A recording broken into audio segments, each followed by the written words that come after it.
교회에서는 그 남침내 교단이 가장 큰 교단으로 제가 알고 있습니다.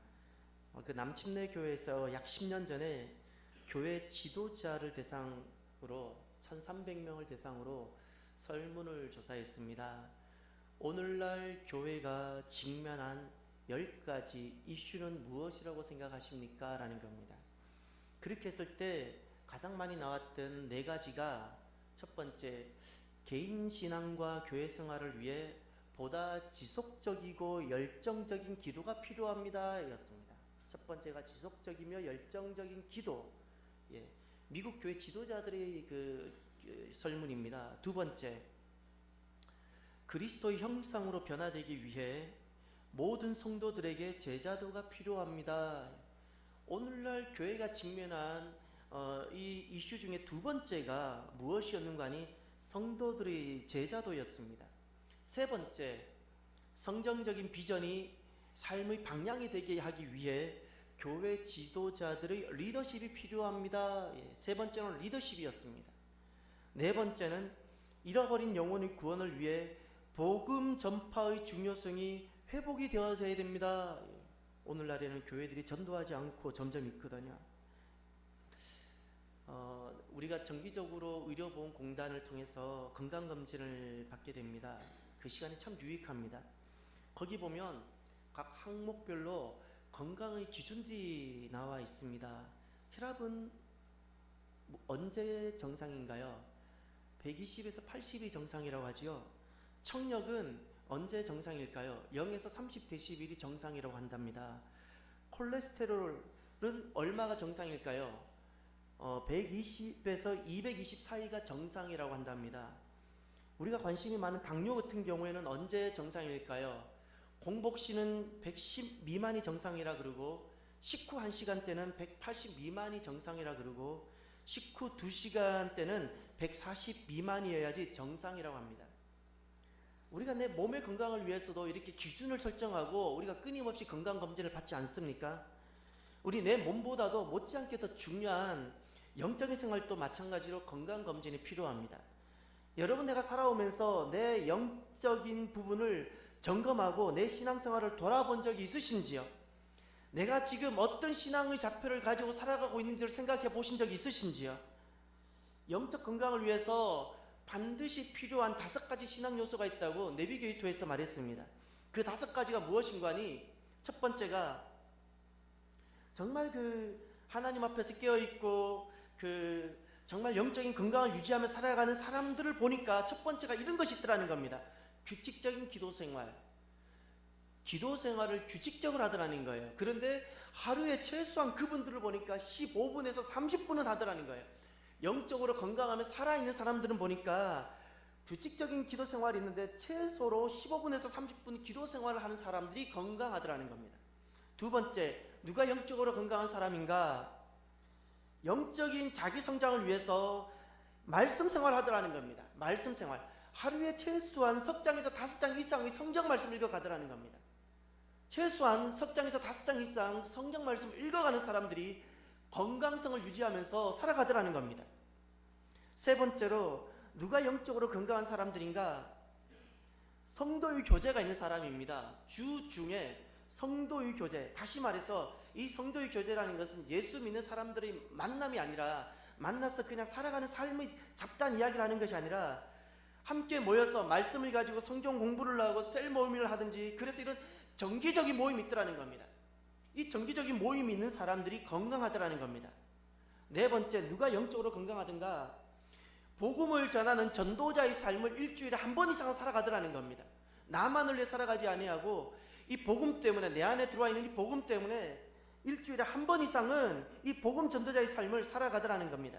그리고 끝으로 5번째, 건강한 사람들, 영적으로 건강한 사람들이 삶을 돌아보니까 이 말씀, 하나님의 말씀과 또 하나님께서 세우시는 리더십들에게 순종하더라는 겁니다. 곧 순종하더라는 겁니다. 이것이 이 5가지가 수레바퀴 원리라고 말하는 것입니다. 우리 차에 보면 수레바퀴가 바퀴가 있죠. 거기 보면 이렇게 바퀴를 유지하는 이렇게 살들이 다 있습니다. 살들이. 무엇이 살을 뜻하는 건가요? 기도가 살이고요. 말씀이 살이고, 성도 간의 교제가 살이고 믿지 않는 자의 관계가 전도인, 이것이 살입니다. 이것이 있어야지 바퀴가 유지가 될 수 있습니다. 만약에 그 사람은 기도는 하는데 말씀을 보지 않으면 말씀에 살이 없어요. 그러면 바퀴는 동그랗게 유지가 되지 못합니다. 동그랗게 유지되지 못하는 바퀴는 절대 제대로 굴러가지 못합니다. 내가 왜 그리스도인인데 그리스도인 삶을 살아내지를 못할까요? 그것은 그리스도인 삶을 유지하기 위해서는, 내가 영적인 건강을 유지하기 위해서는 이런 기초적인 것이 필요한데 이것이 유지가 되지 못하는 겁니다. 기도의 삶, 말씀의 삶, 성도의 교제의 삶, 전도의 삶이 유지가 되지 않으니까 내가 분명히 하나님의 자녀인데 하나님의 자녀다운 삶을 내가 살아가지를 못하는 것입니다. 그러면 이 바퀴는 무엇을 뜻합니까? 휠은 무엇을 뜻합니까? 이것은 순종을 뜻합니다. 순종이 작은 사람은 조그마한 홈에도 흠에도 넘어갑니다. 조그마한 바위만이, 조그마한 돌덩어리가 있어도 넘어가지를 못합니다. 그러나 순종이 큰 사람, 즉시 순종하는 사람, 그런 사람은 이 바퀴가 사이즈가 점점 더 커집니다. 바퀴가 커지면 조그마한 웅덩이도 그냥 넘어가는, 장애물이 되지 못합니다. 아무리 큰 그것이 있어도 그냥 넘어가게 되어집니다. 이런 것을 통해서 우리가 나의 영적인 건강성을 확인해 볼 수가 있는 겁니다.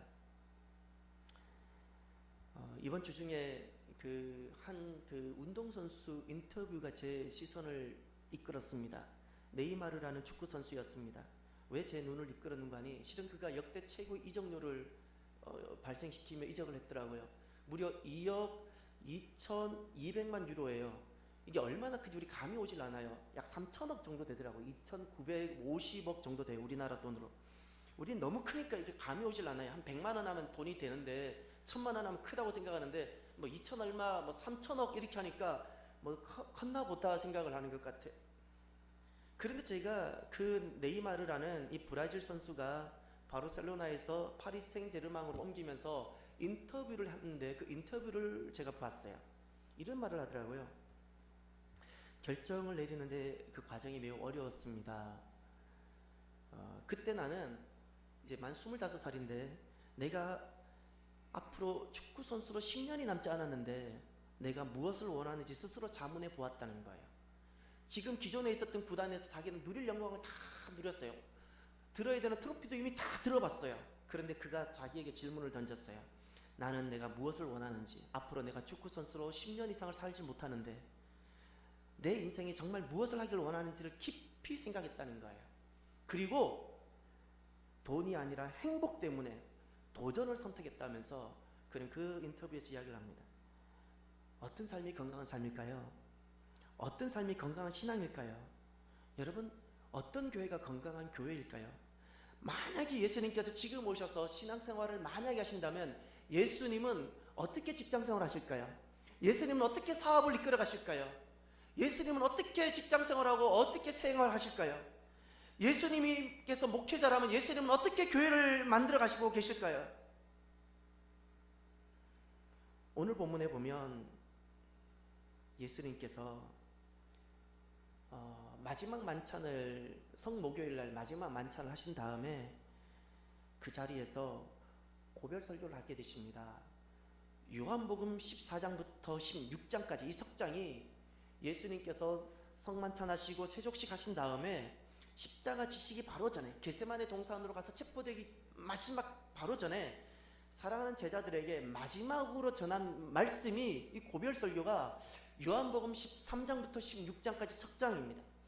그리고 나서 오늘 본문인 요한복음 17장은 사랑하는 제자들에게 마지막 말씀을 전한 다음에 기도하시는 장면이에요. 기도하시는 말씀이에요. 모든 마음을 다 담아서, 가장 사랑하는 마음을 담아서 무엇이 가장 중요한지를 아시기 때문에 그 기도를 하시는 말씀이에요. 이 요한복음 11장에는 세 가지 기도 대상이 나옵니다. 하나는 예수님 당신 자신을 위해서 기도하십니다. 두 번째는 예수님 지금 눈앞에 있는 11 제자를 위해서 기도합니다. 그리고 세 번째는 이 11 제자들이 사도가 되어서 이제 복음을 전하게 될 텐데 그들로 인해서 생겨날 수많은 교회를 위해서 예수님께서 기도하십니다. 이제 예수님 기도 내용을 한번 보시길 바랍니다. 먼저 제자들을 두고 어떻게 기도하셨는가? 11절을 보시길 바랍니다. 나는 더 이상 이 세상에 있지 않겠지만 그들은 아직 세상에 있고 나는 아버지께로 갑니다. 거룩하신 아버지여, 아버지께서 내게 주신 아버지의 이름으로 그들을 지켜주셔서 우리가 하나인 것 같이 그들도 하나가 되게 하소서. 아멘. 남겨지는 제자들에게 주님께서 첫 번째 기도가 무엇이었는가 하니, 우리가 하나인 것처럼, 이 우리라는 것은 하나님을 말하는 거예요. 삼일체 하나님, 우리가 하나인 것 같이 그들도, 바로 제자들도 하나가 되게 하소서. 이것이 제자들에게 하는 첫 번째 기도였어요. 왜 제자들인가? 6절을 보십시오. 나는 아버지께서 세상에서 택하셔서 내게 주신 사람들, 이게 제자들이에요. 그리고 9절을 보십시오. 이제 내가 그들을 위해 기도합니다. 기도 내용이었어요. 첫 번째가 하나 되게 해달라는 겁니다. 두 번째를 보십시오. 13절입니다. 그러나 이제 나는 아버지께로 갑니다. 내가 세상에서 이것을 말하는 것은 내 기쁨이 그들 속에 충만하게 하려는 것입니다. 주님의 기쁨이에요. 내 기쁨이 그들에게, 주님의 기쁨이 제자들 속에 충만하게 하는 것이 두 번째 기도 제목이었습니다. 세 번째 보십시오. 15절입니다. 내가 아버지께 기도하는 것은 아버지께서 그들을 세상에서 데려가 달라는 것이 아니라 악한 자로부터 그들을 보호해 달라는 것입니다. 세 번째 기도가 나왔습니다. 세 번째 기도는 제자들입니다. 제자들을 악한 자로부터 보호해 달라는 겁니다. 보호입니다. 네 번째 기도입니다. 16절과 17절입니다. 내가 세상에 속하지 않은 것처럼 그들도 세상에 속하지 않았습니다. 진리로 그들을 거룩하게 해 주소서라고. 네 번째 기도는 세상에 속하지 아니하고 거룩하게 하소서라는 겁니다. 여러분, 무엇이 거룩입니까? 그것은 내가 조금 더 온전하게 사는 것이 거룩이 아니고요, 우리가 세상 속에 살아가지만 하나님께 속하는 것이 거룩입니다. 주님께서는 제자들에게 이 네 가지를 마지막에 정말 온 마음을 다해서, 사랑을 다해서 이렇게 기도하셨습니다. 여긴 주님의 마음이 다 담겨져 있는 겁니다. 그러면 두 번째로, 앞으로 세워질 교회를 두고는 어떻게 기도하셨을까요? 20절을 보십시오. 내 기도는 이 사람들만을 위한 것이 아닙니다. 이 사람들이 전하는 말을 듣고 나를 믿는 사람들을 위해서도 기도합니다. 아멘. 이 사람들이라는 것은 제자들이고요, 제자들이 전하는 말을 듣고 나를 믿는 사람들, 누군가요? 앞으로 세워질 교회요, 성도들을 말하는 겁니다. 지상의 교회를 말하는 겁니다. 그래서 20절에는 이 교회를 위한 기도가 나옵니다. 그 첫 번째가 무엇인가요? 21절. 아버지여, 아버지께서 내 안에 계시고 내가 아버지 안에 있는 것 같이 그들도 모두 하나가 되게 하시고. 아멘. 첫 번째 기도 제목이 무엇인가요? 그들도 하나가 되게 해달라는 거예요. 하나됨입니다. 하나됨. 또 두 번째가 있습니다. 24절을 보십시오. 아버지여, 아버지께서 내게 주신 사람들이 내가 있는 곳에 나와 함께 있어 내 영광, 곧 아버지께서 세상이 창조되기 전부터 나를 사랑하셔서 내게 주신 영광을 그들도 보게 하소서. 아멘. 여기서 내게 주신 영광, 내 영광이란 누구의 영광인가요? 하나님께서 그리스도에게 주셨던 그리스도의 영광이에요. 그 영광을 그들도, 바로 앞으로 사도들을 통해서, 제자들 통해서 세워질 바로 성도들, 교회들도 보게 해달라는 거예요. 그리스도의 영광을 교회로 하여금, 하나님의 백성들로 하여금 보게 하소서가 두 번째 기도 제목입니다. 그리고 기도가 마칩니다. 기도가 마칩니다. 우리가 살아가면서 사랑하는 이제 자녀들 앞에 두고 내가 마지막으로 기도한다면 무엇을 기도하시겠습니까? 우리가 가장 소중하고 내가 이 기도대로 된다면 무엇을 기도하시겠습니까? 지금 정말 교회가 무엇이 중요하고 교회가 어떻게 해야지 교회가 되는지를 주님께서 아시고 가장 중요한 것을 지금 기도하셨어요. 그것이 무엇인가요? 하나됨입니다. 건강한 교회, 하나님의 백성, 신앙의 건강의 척도가 첫 번째가 무엇입니까? 하나됨입니다. 하나됨입니다. 여러분, 하나 된다는 것이 도대체 무슨 뜻일까요? 왜 주님께서는 이토록 교회와 성도의 하나됨을 말씀하셨을까요?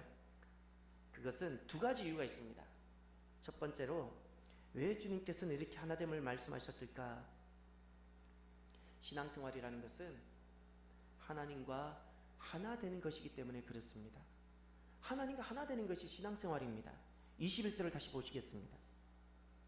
아버지여, 아버지께서 내 안에 계시고 내가 아버지 안에 있는 것 같이 그들도 모두 하나가 되게 하시고 그들도 우리 안에 있게 해 아버지께서 나를 보내셨다는 것을 세상이 믿게 하소서. 아멘.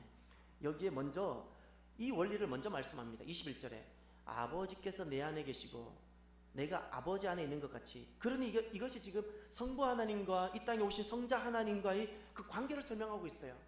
지금 성부 하나님과 성자 하나님 어떻게 존재하고 계시다는 거예요. 예. 서로 안에 계시다 그랬죠. 이것이 하나님의 존재 방식입니다. 하나님은 삼위일체로 계신다고 말씀합니다. 삼위일체로 계신다는 뜻이 무엇인가요? 하나님은 어떻게 존재하십니까? 하나님이 세 분이신데 한 분이십니다. 어떻게 세 분이신 한 분으로 존재하십니까? 그것은 사랑으로 하나를 이루시면서 세 분인데 한 분으로 존재하시는 거예요. 삼위일체라는 것은 우리 이성으로 이해하는 순간 잘못 이해하는 겁니다. 이성으로 이해할 수 있는 구조가 아닙니다. 그런데 왜 우리가 이성으로 이해할 수 없는 말을 하고 있습니까? 하나님께서 그대로 말씀하고 계시기 때문에 그렇습니다. 사람이 만약에 지은 성경이라면 삼위일체 같은 이야기는 절대 만들어내지 않을 겁니다. 하나님 말씀을 액면 그대로를 받으니까 인간의 이성으로는 이해할 수 없는 삼위일체의 하나님이신 거예요. 하나님의 존재 방식이에요. 하나님의 존재는 어떻게 존재하십니까? 세 분이신데 하나됨을 이루면서 계세요. 사랑으로. 그래서 지금 여기 21절에 이렇게 말씀합니다. 하나님은 이렇게 존재하시는데 하반절에 이렇게 말씀합니다. 그들도 모두 하나가 되게 하시고, 그 다음입니다. 그들도 우리 안에 있게 해. 요겁니다. 그들도 우리 안에 있게 해. 교회와 제자들이 우리 안에 있게 하라는 거예요. 하나님 안에라는 거예요. 하나님과 하나됨을 말씀하는 겁니다. 신앙생활이라는 것은 하나님을 닮아가는 거예요.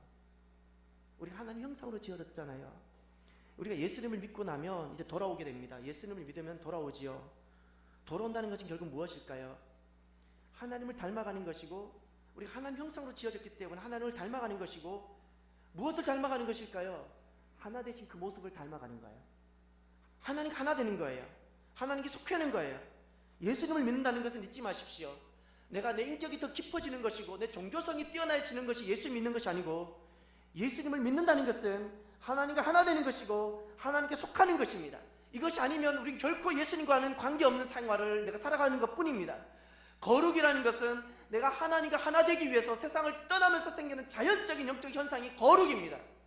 이것이 거룩입니다. 우리 안에는 실제로 당연히 거룩함이 있어야 되는 겁니다.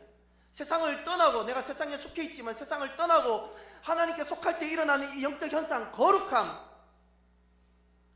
우리가 하나됨을 실패하는 이유가 있다면 무엇일까요? 그것은 이 하나님과 우리가 하나 되는 이것이 내 삶에 있어서 가장 근본이고 기초인데, 이거보다 다른 우선하는 것이 있기 때문에 그래요. 다른 우선하는 것이 있기 때문에 하나됨이 우리가 실패하는 겁니다. 무엇이 우리가 자라온 배경도 다르고 생각하는 것도 다르고 인생 철학도 다른데 어떻게 우리를 하나 되게 만들 수 있을까요? 사람을요 하나 되게 하는 방법은 아무것도 없습니다. 부부 사이도 서로 하나가 이루어지지 못하는데 어떻게 사람을 하나 되게 만들 수 있습니까? 하나 되는 것은 무엇으로 하나가 가능합니까? 하나님 말씀뿐입니다. 어떻게 우리가 하나님과 하나 될 수 있습니까? 그것은 하나님 말씀뿐입니다. 그래서 진짜 성도는요, 진짜 하나님을 만나고 나면 사람은 하나님과 하나 되고 싶어서 말씀을 사모하게 됩니다. 말씀을 찾게 되고요, 더 이상 내 인생을 그냥 방치하는 것이 너무나도 고통스러워져요. 정말 하나님의 백성이요, 정말 하나님을, 예수님을 만나고 나면 내 인생이 세상에서는 훌륭하게 잘 나갈지라도 내 인생이 이렇게 세상에 방치되어지는 것을 견딜 수가 없게 되어져요. 하나님과 하나 되고 싶은 거예요. 그래서 말씀을 찾게 되어지는 거예요. 그래서 말씀의 모험이 일어나고, 그 말씀을 통해서 우리가 그 성숙하게 되어지고, 그것을 통해서 하나님과 하나 되는 것을 이루어지게 되어지는 겁니다. 저와 여러분들이 이 하나됨을 이루어가게 되어지길 바랍니다. 무엇이 건강한 교회일까요? 하나님과 하나 되는 교회가 건강입니다. 어떻게 하나가 될 수 있을까요? 그것은 말씀뿐입니다. 세상 어떤 것도 하나님과 우리를 하나 시킬 수 없습니다. 말씀뿐입니다. 여러분, 이 성경 공부라든가 이 제자와 사역은요, 있어도 되고 없어도 되는 것이 결코 아닙니다. 생명 같은 것입니다. 또 하나, 왜 주님께서는 이토록 하나 되라고 말씀하셨을까요? 그것은 우리가 하나 될 때 주님이 이루시고 주님이 일하시고 주님이 역사하시는 것을 우리가 경험하기 때문입니다. 하나님의 경험입니다. 언제? 우리가 하나 될 때입니다. 22절을 보십시오. 아버지께서 내게 주신 영광을 내가 그들에게 주었습니다. 이것은 우리가 하나인 것 같이 그들도 하나가 되게 하려는 것입니다. 아멘. 여기에 내게 주신 영광이라 그랬습니다. 내게 주신 영광을 내가 그들에게 주었다 그랬어요. 이 그들이라는 것은 사도들을 통해서, 제자들을 통해서 세워질 교회요, 바로 우리들을 말합니다. 우리들에게 그리스도 영광을 주었다 말씀하십니다. 그러면 우리에게 주어진 그리스도 영광을 언제 경험하고 누릴 수 있습니까? 이것은 우리가 하나인 것 같이 그들도 하나가 되게 하라는 것, 하나 될 때입니다. 우리가 하나 될 때, 그리스도 영광이라는 것은 주님께서 나와 함께 하시고 내게 오셔서 주님께서 일하고 역사하고 계시는 바로 그것을 말하는 거예요. 그것을 우리가 경험하게 된다는 거예요. 우리가 고아가 아니라 그리스도께서 나와 함께 하신다는 것을 경험하게 된다는 말입니다. 언제? 우리가 하나 될 때입니다. 하나 될 때. 24절을 보십시오. 아버지여, 아버지께서 내게 주신 사람들이 내가 있는 곳에 나와 함께 있어 내 영광 곧 아버지께서 세상이 창조되기 전부터 나를 사랑하셔서 내게 주신 영광을 그들도 보게 하소서. 언제 우리가 그리스도께 주셨던 그 영광을 언제 우리가 보게 됩니까? 우리가 하나 될 때입니다. 하나 될 때입니다. 모든 것이 때가 다 있습니다. 하나님께서 일하실 때가 있지요. 하나님께서 언제 일을 하실까요? 그 카이로스 시간은 언제일까요? 그것은 하나님만이 아십니다. 그런데 우리가 아는 것이 하나 있습니다. 하나님께서 오셔서 역사하시고 하나님께서 임재하셔서 일으키실 때, 그 하나님께서 일하실 때, 부흥의 현장이 일어날 때, 놀라운 영적 성장이 일어날 때, 성령님께서 오셔서 우리를 양육해 가실 때 우리에게 일어나는 현상이 있어요. 공통적으로 일어나는 현상입니다. 어디든 일어나는 현상이 하나 있습니다. 그것은 하나가 되어져 있어요. 하나가 되어져 있어요. 오순절에 성령님께서 이 땅에 임하셨어요. 그때 남아있는 120명 문도들이 마가다락방에서 한 마음으로 오로지 전적으로 전심으로 기도했다 그랬어요. 한 마음이었어요. 한 마음이었어요. 언제 하나님 일하십니까? 그것은 하나님만이 하시지만 하나님께서 반드시 일하시고 역사하시고 우리가 하나님을 경험할 때 우리 안에 일어나는 역사가 하나 있었어요. 하나됨입니다. 하나됨이에요. 우리는 살아가면서 너무나도 많은 차별과 분열을 우리가 하기도 하고 당하기도 하며 살아가지요. 원래 우리는 어떤 존재인지를 아셔야 됩니다. 에베소서 4장에 이렇게 말씀합니다. 몸이 하나요 성령 한 분이시니 이와 같이 너희가 부르심의 한 소망 안에서 부르심을 받았느니라. 아멘. 하나다 그랬어요. 몸이 하나다 그랬어요. 우리가 수많은 몸이 있잖아요 지금. 근데 이게 원래 하나였다는 거예요. 원래 하나였어요. 교회라는 이 몸이 하나라는 말씀입니다. 언제 우리가 주의 역사를 이루게 될까요? 오늘 저와 여러분이 반드시 보셔야 되는 말씀이 하나 있습니다. 성경을 찾아보시길 바랍니다. 에베소서 3장입니다. 에베소서 3장 22절입니다. 22절 21절입니다. 21절 22절을 보셔야 됩니다. 에베소서 2장 죄송합니다. 2장 21절 22절 신약성경 396면입니다. 함께 보시겠습니다. 그리스도 안에서 건물 전체가 서로 연결돼 주 안에서 함께 자라 거룩한 성전이 됩니다. 여러분도 성령 안에서 하나님께서 거하실 초소가 되기 위해 그리스도 안에서 함께 세워져 가고 있습니다. 아멘. 지금 여기에 영적인 원리가 나와 있습니다. 어떻게 하나님 나라가 세워지고 어떻게 하나님께서 역사하시는지를 거기 연결되다는 말씀이 보입니까? 어떻게 우리가 거룩한 성전이 되고 하나님 뜻이 내 안에 이루어질 수 있을까요? 그것은 내가 서로 연결될 때입니다. 이것을 잊지 마십시오. 나 하나 아무리 뛰어나고 내 하나 아무리 많이 준비해도 내가 거룩한 성전이 될 수 있는 것이 아니라 잊지 마십시오. 서로 연결될 때입니다. 연결된다는 말이 무슨 말입니까? 하나 된다는 말씀입니다. 하나 될 때입니다. 그래서 22절을 보십시오. 여러분도 성령 안에서 하나님께서 거하실 처소가 되기 위해 그리스도 안에서 함께 세워져 가고 있습니다. 언제 우리가 성령님이 거하신 처소로 세워져 가고 있습니까? 세워져 가게 됩니까? 서로 연결될 때입니다. 하나 될 때입니다. 하나 될 때. 4장을 보십시오. 4장 16절입니다. 에베소서 4장 16절입니다. 아주 귀한 말씀입니다. 그리스도로부터 온몸이 각 마디를 통해 함께 연결되고 결합됩니다. 각 지체가 맡은 분량대로 기능하는 가운데 그 몸을 자라게 하며 사랑 가운데 스스로를 세워갑니다. 아멘. 여기 에베소서 4장 16절에 보면 연결되고 결합된다는 단어가 보입니까? 언제 우리 몸이 자라고 언제 우리가 스스로 세워져 가게 될까요? 그것은 우리가 함께 연결되고 함께 결합될 때입니다. 이것이 신앙생활입니다. 이것이 신앙생활이고 이것이 건강함입니다. 이것이 있지 아니하고는 잊지 마십시오. 결코 내 영적인 건강성이 유지가 되지 않는다는 사실을 잊지 마십시오. 신앙생활을 혼자 하는 것이 결코 아닙니다. 가정생활도 혼자 이룰 수 없는 것처럼 신앙생활도 혼자 이룰 수 없는 것입니다. 혼자 이룰 수 없는 것입니다. 함께 연결되고 함께 결합될 때 내 몸이 자라고 우리가 세워져 간다고 주님께서 말씀하셨습니다. 사단은 어떤 존재인가요? 사단은 분열의 영입니다. 왜 분열시킬까요? 사단은 압니다. 무엇을?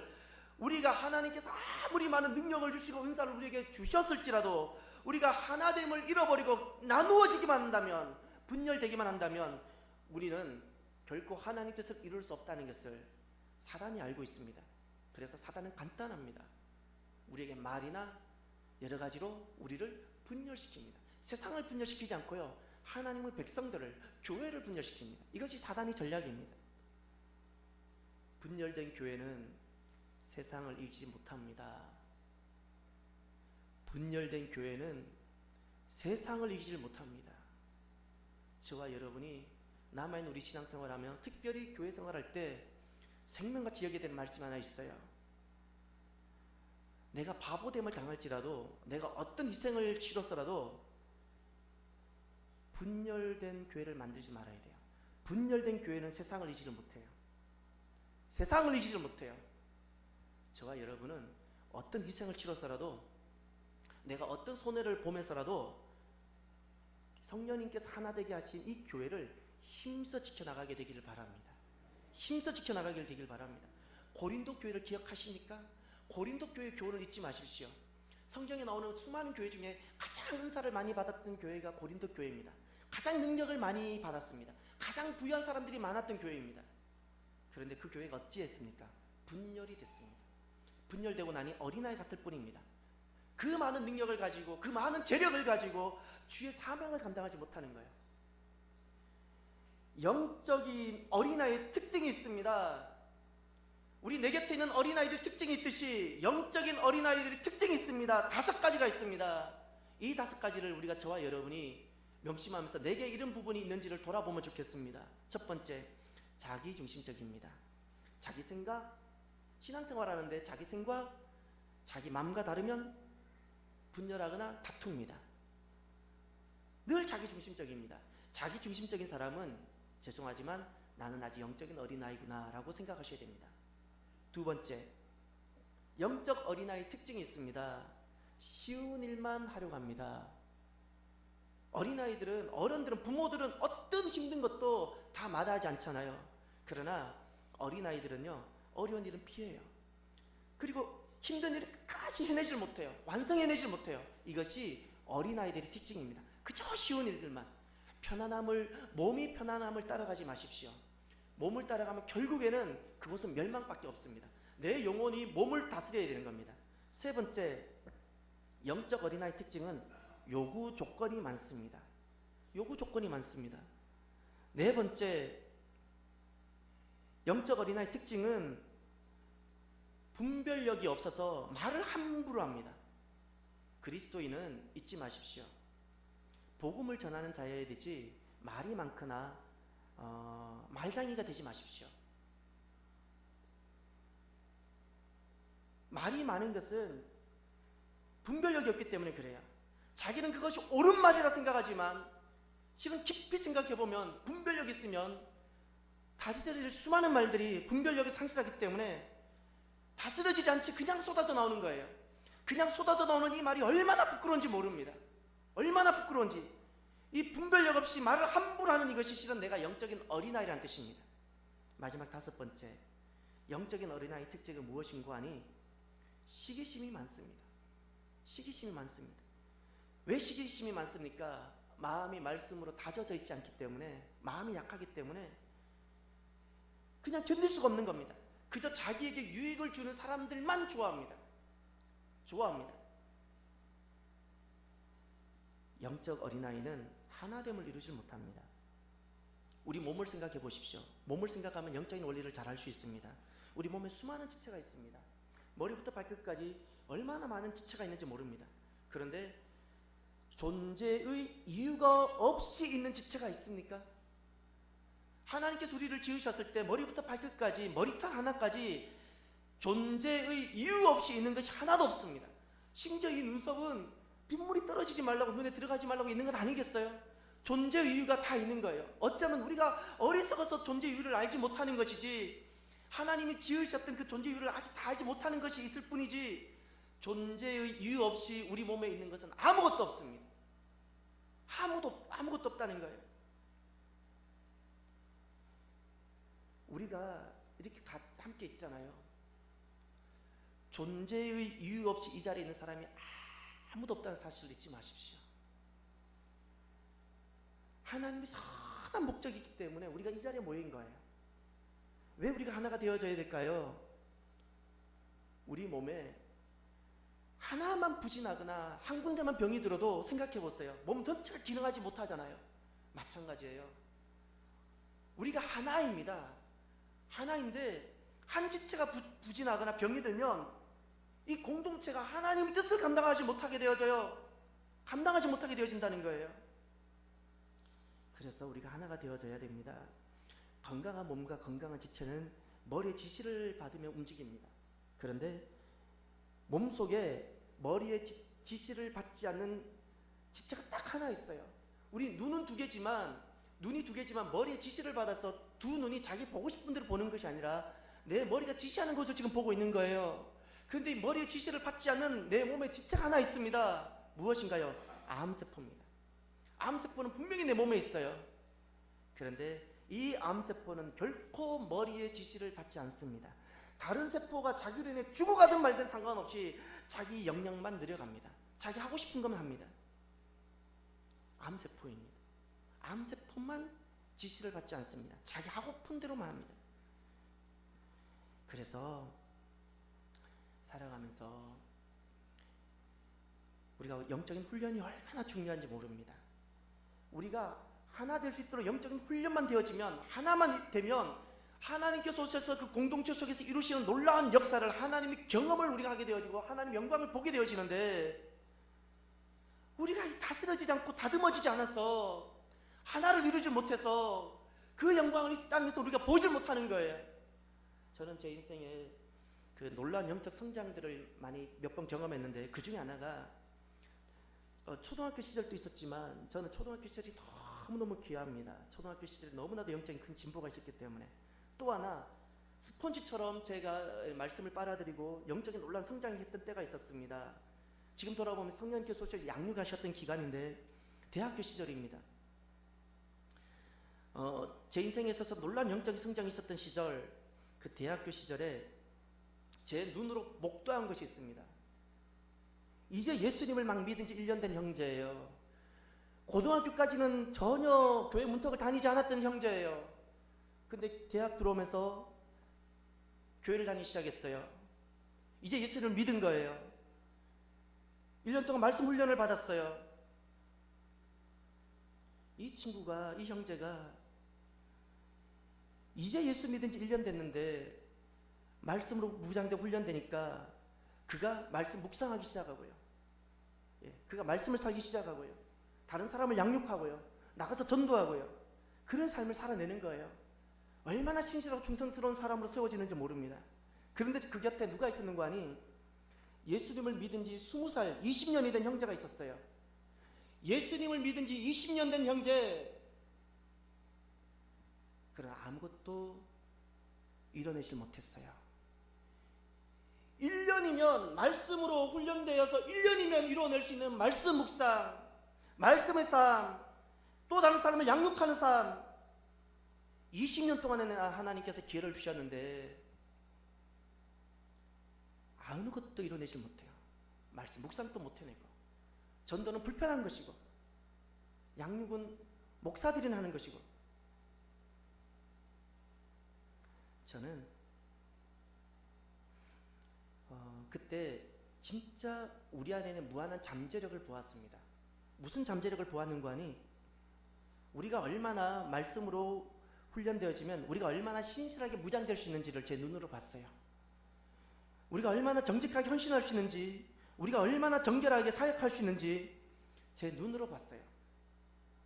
우리 안에 무한한 잠재력이, 영적인 잠재력이 있다는 사실을 잊지 마십시오. 그래서 우리 모두가 거룩한 제사장이라는 사실을 잊지 마십시오. 우리는 누구든지 하나님 앞에 나아가서 이 귀한 말씀의 사역들을 감당해낼 수 있는 거룩한 제사장들입니다. 하나님께서 보실 때 우리가 하나님께서도 쓰시기 불편한 거북한 성도인지, 아니면 내가 하나님과 하나 된 하나님께 속한 거룩한 성도인지 하나님이 나를 보실 때는 어떻게 보이실까요? 우리가 어떤 어려움이 있고 분열되거나 나눌 수 있는 이유는 너무나도 많지만 그 위기들을 이겨내면서 우리가 하나됨을 이루어 나가면 하나님께서 일하시는 주의 영광을 보게 되어집니다. 그 영광을 보는 저와 여러분이 되시기를 바랍니다. 오늘은 여름 수련회가 시작되는 주일입니다. 이 자리에 참여하고 있는 분들은 이미 여름 수련회에 참석하고 계시는 겁니다. 여름 수련회는 지금부터입니다. 왜 그런가 하니 여름 수련회 주제 말씀은 오늘 본문 말씀입니다. 저는 앞으로 힘겹고 외로운 길을 걸어가고자 합니다. 하나님께서 은혜를 주신다면 제가 앞으로 한 20년을 참사랑 교회에서 목회할 수 있게 됩니다. 저는 그 20년 기간을 힘겹고 외로운 길을 걸어가고 싶습니다. 무슨 뜻인가 하면 제가 편한 시간을, 제가 편한 목표를 하는 것도 아니고 저를 좋아하는 사람들과 함께하는 그 신앙 목표도 아니고, 제가 힘겨우면서도 외로운 길을 걸어가겠다는 것은 주님께서 제게 주신 이 말씀을 통해서 제 마음에 새긴 그것을 주님께서 오셔서 목회하신다면 이것을 하셨을 거라고 생각하는 바로 그것 하나 이루기 위해서 힘겹고 외로운 길을 걸어가겠다는 거예요. 그 힘겹다는 것은 때로는 지금 함께하고 있지만 다 이해하지 못할 수도 있기 때문에 그런 거예요. 외롭다는 것은 저와 호흡이 잘 되고 마음이 잘 맞는 사람과는 그들만 같이 가겠다는 것이 아니라는 거예요. 중요한 것은 앞으로 만약에 하나님께서 은혜를 주셔서 제가 이곳에서 20년을 목회하게 된다면 앞으로 5년은 오늘 여름 수련회입니다. 제게 있어서 오늘 여름 수련회는 매우 중요한 시간입니다. 참사랑 교회가 이제 걸어가야 되는, 새롭게 가야 되는 그 첫걸음을 오늘 이 여름 수련을 통해서 우리는 새로운 시작을 하게 되기 때문에 그렇습니다. 오늘 여름 수련을 기점으로 향후 5년간은 다른 모든 희생을 치러가면서도, 때로는 오해를 받아가면서도, 때로는 힘겨우면서도 제가 걸어가고, 제가 여러분들과 함께 한 분 한 분 손을 붙잡고 천천히, 더디지만 천천히 걸어갈 그 5년 동안은 무엇을 할 것인가 하니 사람을 세우고요, 말씀으로. 그리고 세워진 한 사람 한 사람을 공동체, 작은 공동체를 만드는 겁니다. 그 공동체라는 것은 철저히 하나 되는 거예요. 하나된 모임이에요. 하나된 모임이에요. 원래 교회가 이것이거든요. 원래 신앙생활은 이것이거든요. 교회는 많은 프로그램을 한다고 교회가 아니고요, 사람들이 모였다고 교회가 결코 아니에요. 내가 말씀으로 내가 계속 무장되지 아니하고 내가 무장되고 나서 이렇게 모여지지 않는다면 교회가 아니라는 거예요. 신앙생활을 이렇게 하는 거라는 거예요. 이렇게 5년간은 제가 직접 만날 겁니다. 제가 몸이 으스러지는 한이 있더라도 한 분 한 분들을 지금 만나서 말씀으로 서로 이렇게 세워가고, 그리고 그 세워진 사람들끼리 다시 모여서 하나 되게 하는 이 공동체 교회를 만들어가는 토양화 작업을 5년간 하고 싶습니다. 그리고 5년이 지나면 10년까지는 무엇을 할 것인가? 그렇게 말씀으로 사람들이, 세워진 사람들을 무장하고 그들이 교회를 공동체로 만들어가는 이 사역이 체질화되도록 하는 겁니다. 체질화하는 거예요. 이때는 저 말고도 이 수많은 사역자들이 우리 안에 일어날 겁니다. 이 일이 진짜 옳다는 것을 보게 되고, 이것이 개인의 한 사람의 어떤 뜻이 아니라 진짜 하나님의 말씀이고, 이것이 교회라는 것을 이제 사람들이 보게 되고 경험하게 될 겁니다. 그렇게 되면 이 일에 헌신하는 사람들이 일어날 것이고, 이제 이것이 서서히 체질화가 될 것입니다. 그리고 그 다음 15년, 그 다음 5년은 이것이 성숙화가 되어지는 거예요. 다져지는 거예요. 이제는 이 자리에 누가 와도 우리는 이 길을 걸어가는 겁니다. 끝으로 마지막 이 5년간은 이 일을 우리만 하는 것이 아니라 다른 교회와 다른 곳에도 이것을 전해주고 싶어요. 재생산입니다. 재생산하고 싶어요. 그래서 오늘 우리는 의미 있는 첫 시간을 보냅니다. 그것이 여름 수련회입니다. 여름 수련회입니다. 저는 정말 진짜 교회가 되고 싶습니다. 진짜 교회이고 싶습니다. 진짜 신앙생활을 해보고 싶습니다. 이름만 목사요, 이름만 성도가 아니라 진짜 신앙생활을 해보고 싶습니다. 그것은 저 혼자 못합니다. 저 혼자가 이루어지지 못합니다. 저에게는 여러분이 필요하고 우리는 함께 필요합니다. 서로 연결될 때 하나님께서 이미 우리에게 이루시고자 하시는 모든 것은 다 주셨는데 우리가 하나만 될 때 우리가 서로 다 연결되어져서 우리가 서로의 존재를 다 소중하게 여기고 인정하며 나와 정말 다른데 우리가 소중함을 다 인정하고 존중하고 연결되면 잊지 마십시오. 하나님께서 일하십니다. 그때부터 하나님께서 역사하시는 거예요. 우리가 그것을 경험하면 좋겠어요. 이것이 신앙생활 아닌가요? 앞으로 저는 이 일을 위해서 기도하고 아마 이제 여러분이 저를 보게 되실 텐데 시행착오를 겪게 될 겁니다. 더 기도해 주셔야 돼요. 시행착오를 겪는 동안 우리가 이 길을, 이 사명을 주저앉지 아니하도록 여러분이 기도해 주십시오. 기도해 주십시오. 이것이 진짜 여러분이 교회고 신앙생활이라면 여러분이 협력해 주십시오. 이 길을 걸어가는 저와 여러분이 되시기를 바랍니다. 기도합시다. 이 시간 우리가 하나 되는 것을